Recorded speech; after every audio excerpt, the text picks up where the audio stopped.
Hey everyone, welcome back to my रिज मिल channel. तो आज बनाएंगे राजमे। बहुत ही आसान तरीके से हम बनाएंगे। तो जब भी राजमे बनाने हो एक दिन पहले उन्हें पानी में भिगो कर रख दीजिएगा और कुकर में सीटी लगा दीजिएगा। 3 से 4 सीटी में अच्छे से राजमे कुक हो जाएंगे। और हाँ, खाने का सोडा और नमक बिल्कुल भी मत भूलिएगा। और अब यहाँ हमने सरसों का तेल गरम किया है, तेज पत्ता ऐड किया है, लाल मिर्च साबुत वाली, जीरा, लहसुन क्रश करके 1 चम्मच और एक मीडियम साइज़ का हमने प्याज ऐड किया है। प्याज को अच्छे से भूनने के बाद यहाँ बेसिक मसाले जाएंगे। यहाँ हल्दी पाउडर लिया है, लाल मिर्च पाउडर ऐड किया है, धनिया पाउडर, गरम मसाला पाउडर, चाट मसाला। तो ये सभी चीज़ें डालने के बाद एक बार हल्का सा इसे भून लेंगे। अब हम यहाँ इसे ज़्यादा नहीं भूनेंगे क्योंकि यहाँ हल्दी वगैरह डाली हैं, ये जल जाएंगे, पाउडर फॉर्म में है, तो इस चीज़ का हमें ध्यान रखना है। और अब हम यहाँ डालेंगे बॉईल किए हुए राजमे। तो कंसिस्टेंसी आप अपने अकॉर्डिंग एडजस्ट कर लीजिएगा, जितना आपको पतला चाहिए उस हिसाब से इसे रख सकते हैं। और यहाँ टेस्ट करके नमक भी डाल दीजिएगा। 1 बॉईल आलू मैंने यहाँ ऐड किया है और अब साथ में जाएगी कसूरी मेथी। अब इसे अच्छे से बॉईल आने देंगे और यहाँ देख सकते हैं राजमे बन के तैयार हो गए हैं। गैस की फ्लेम को ऑफ करने के बाद यहाँ नींबू निचोड़ देंगे और हमारी सब्ज़ी बन के तैयार है। और इनके साथ हम बनाने वाले हैं आलू के पराठे। तो पराठे आज ऐसे बनाएंगे कि कभी भी आप इस तरीके से पराठे बनाएंगे बिल्कुल भी नहीं फटेंगे। और आप चाहें तो इन्हें खाली मैदा से बना सकते हैं या हाफ क्वांटिटी मैदा या आटे दोनों की ले सकते हैं। तो यहाँ मैंने आधा क्वांटिटी मैदा और आधा गेहूं का आटा लिया है, अच्छे से मिक्स किया है, नमक डाल दिया है। तो स्वाद अनुसार आप नमक डाल दीजिए और बीच में एक गड्ढा करके यहाँ डाला है मैंने आधा टीस्पून के करीब बेकिंग सोडा। अब 2 चम्मच दही डाल दिया है, अच्छे से मिक्स कर लिया है और आप यहाँ देखिए दही फूली फूली सी हो गई है। अब इसे सारे आटे में मिक्स करेंगे और एक अच्छा सा डो बना लेंगे।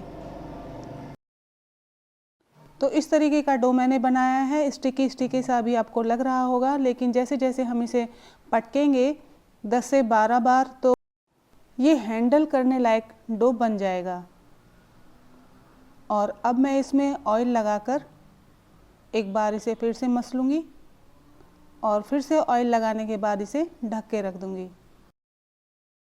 तो डो बन के तैयार हो गया है, इसे ढक के रखेंगे और आगे की तैयारी कर लेते हैं। यहाँ बॉयल आलू लिए हैं मैंने 6 से 7 और इस तरीके से मैश कर लिया है। अब यहाँ कुछ मसाले जाएंगे। तो यहाँ धनिया पाउडर, काला नमक, मैगी मसाला, लाल मिर्च पाउडर आप डाल दीजिए, गरम मसाला डाल दीजिए। तीखेपन के अनुसार आप यहाँ लाल मिर्च डालिएगा और थोड़ा सा सादा नमक डालने के बाद अच्छे से मिक्स कर दीजिए। तो स्टफिंग में आप अपने अकॉर्डिंग प्याज काट के डाल सकते हैं, धनिया डाल दीजिए, हरी मिर्च डाल दीजिए।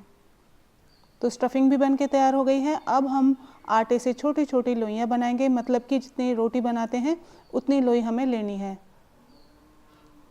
हाथों से प्रेस करते हुए बेलन से इसे फैला लेंगे। उसके बाद यहाँ ऑयल या घी अप्लाई कर लेना है। अच्छे से सारे पे हमें घी फैलाकर आटा स्प्रिंकल कर देना है और उसके बाद इसे हम फोल्ड करेंगे। जैसे तिकोने पराठे बनाए जाते हैं उस तरीके से आप इसे फोल्ड कर दीजिएगा और हल्का सा बेलन लगाने के बाद यहाँ स्टफिंग डालेंगे या इस तरीके से हाथों से फैला के स्टफिंग डाल दीजिए और फिर से इसे बेलेंगे। ये पराठे फटने का कोई चांस ही नहीं है क्योंकि आटा बिल्कुल सॉफ्ट है। तो आप ये पराठा बिल्कुल ट्राई कर सकते हैं बिना किसी टेंशन के। बहुत बढ़िया पराठे आप बनाएंगे। हल्के हाथों से इस तरीके से प्रेस कर दीजिए और बेलन की मदद से इसे बेल लीजिए और अब इसे सेक लेते हैं। जैसे पराठे बनाते हैं बस उसी तरीके से हमें इन्हें सेकना है और एकदम बहुत ही लाजवाब पराठे आप बना सकते हैं।